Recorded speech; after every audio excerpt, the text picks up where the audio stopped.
আমরা একটা education department করছি যে একটা দেশের উন্নয়নের জন্য বিভিন্ন সেক্টরে টিচার লাগে, বিশ্ববিদ্যালয়ের টিচার লাগে, স্কুলের টিচার লাগে, ক্রিকেটেরও টিচার লাগে। সো গত 17 বছরে আমাদের একটা লেভেল 2 কোর্স হয়েছে মাত্র কোচিংয়ের জন্য।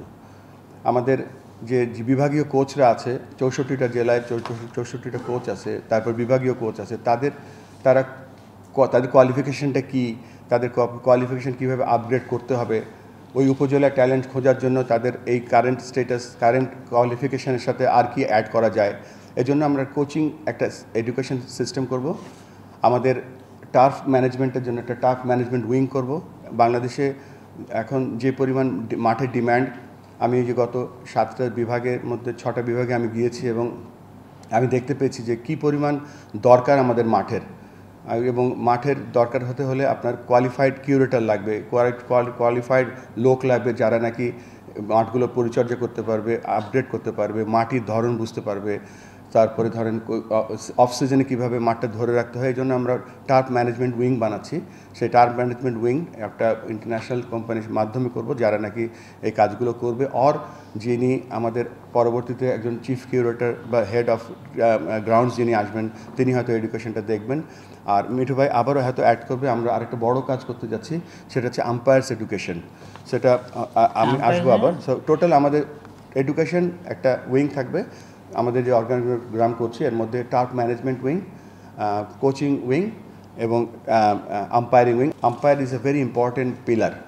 সো এই জন্য আমাদের এডুকেশন ডিপার্টমেন্টটা আমরা নতুন করে সাজাচ্ছি, যেখানে কোচেস যেমন ধরেন ডিসেন্ট্রালাইজেশন তো মুখে বললে হবে না, আমাদের একটা প্ল্যানের মধ্যে আছে। সো প্রত্যেকটা বিভাগে যেন তার এডুকেশন টিম থাকে, umpires education team, coaching education team, turf management education team, so that যেই বিভাগের যা দরকার based on their need they can do their own courses.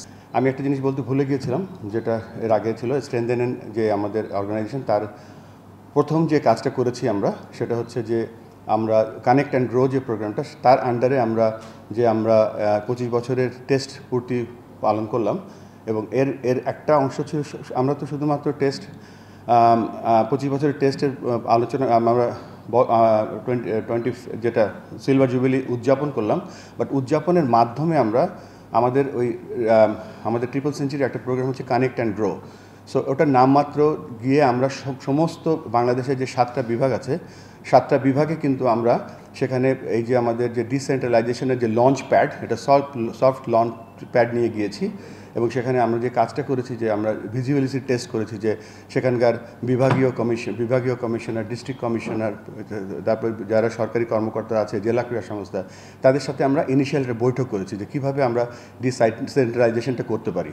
এর পেছনে যে কারণটা সেটা যে বলছিলাম, যে পরিকল্পনাটা সেটা হচ্ছে যে আমাদের যে ডিস্ট্রিক্ট কোচগুলো আছে, এই ডিস্ট্রিক্ট কোচরা তাদের যে উপজেলাগুলো আছে সেই উপজেলাতে তারা কীভাবে ক্রিকেট উন্নয়ন করবে, এই ডিস্ট্রিক্টের কোচটা কীভাবে বিভাগীয় কোচের কাছে তারা রিপোর্ট করবে এবং বিভাগীয় কোচ কীভাবে ঢাকাকে রিপোর্ট করবে। সো এটা হচ্ছে আমাদের মেন, এটা কারণ ছিল আমাদের বিভিন্ন ডিস্ট্রিক্টে যাওয়া। আমরা সেখানে বাচ্চাদেরকে উদ্বুদ্ধ করেছি, বাট আমরা মেন যে কাজ ছিল সেটা হচ্ছে যে ওখানকার যে স্টেক হোল্ডার আছে তাদেরকে ম্যানেজ করা, সো দ্যাট আমরা এই ডিসেন্ট্রালাইজেশন প্রোগ্রামটা সুন্দরভাবে তাড়াতাড়ি করতে পারি।